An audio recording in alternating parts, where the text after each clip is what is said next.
Hey everyone, welcome back to Power Stroke Maintenance, and today I'm going to give you 3 reasons why you shouldn't buy a diesel pickup truck.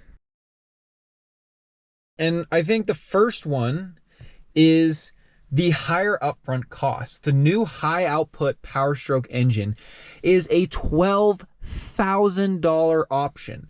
That is absurd. It is so expensive to get the motor as an add-on on these newer trucks, and if you can make money with the truck, or if you have the income to buy it, awesome. I'm sure it's sick. It makes 1,200 foot-pounds of torque, but it is just absurd to me how expensive and how complicated these trucks have gotten. I mean, it's almost like you're buying a BMW or like a race car. You know what I mean? I feel like pickup trucks now, instead of being kind of the reliable tractors that they used to be, they are like temperamental race cars. You have to treat them like that, because otherwise they will blow up on you and cost you a lot of money.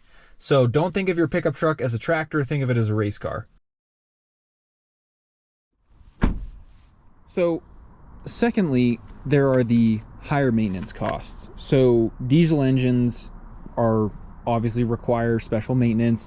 You have to refill the DEF, you have to do fuel filters regularly, you have to do oil changes, and the engines require more oil, they require specialized oil. It just ends up being a lot more expensive. This will add up over time, and in addition to that high upfront cost, you are then paying the higher maintenance costs over the life of the vehicle as you own it. That is something that me personally wish I had considered when I started owning my truck. Now, I do almost all my own maintenance, right? I rotate my own tires, I do my own fuel filters, I do my own oil changes, and that has saved me a lot of money. But if you don't want to have to do that maintenance and you take it to a shop, I mean, the oil changes will be like $200 to $300, and that's just not sustainable if you're driving a lot. It's just not. It's way too expensive.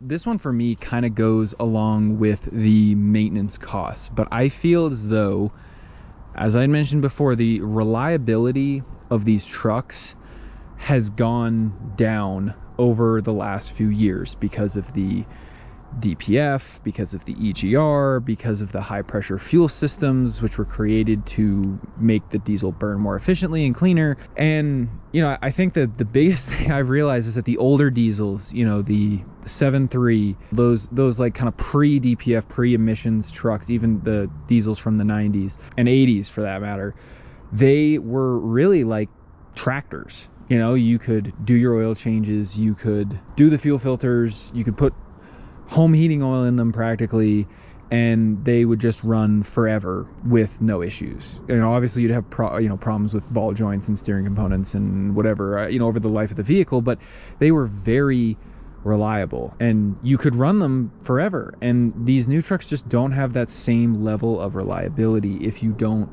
take care of them properly. They are, like I said earlier, temperamental race cars. They need to be given high quality, expensive fuel. They need to have their filters changed meticulously, regularly. They need their oil changed regularly. You need to run an additive in them. It just ends up being a very expensive proposition. And I am fortunate enough that I can do a lot of my own maintenance and a lot of my own projects, so I save myself money that way, and I have the time to do it. I could definitely have a gasser. I don't need a diesel. I could definitely just have a gasser. I won't ever argue that I need a diesel, but I think it's a nice to have for me, and I enjoy driving it, and I've liked diesel motors for a while, and so at least for now I can rationalize the expense. Let me know what your thoughts are and what you kind of use as your decision-making matrix or thought process when you're either buying a truck like this and trying to decide between the diesel and gas argument. So definitely subscribe. I'll have more videos out discussing these topics and others, and we'll see you in the next video. Cheers.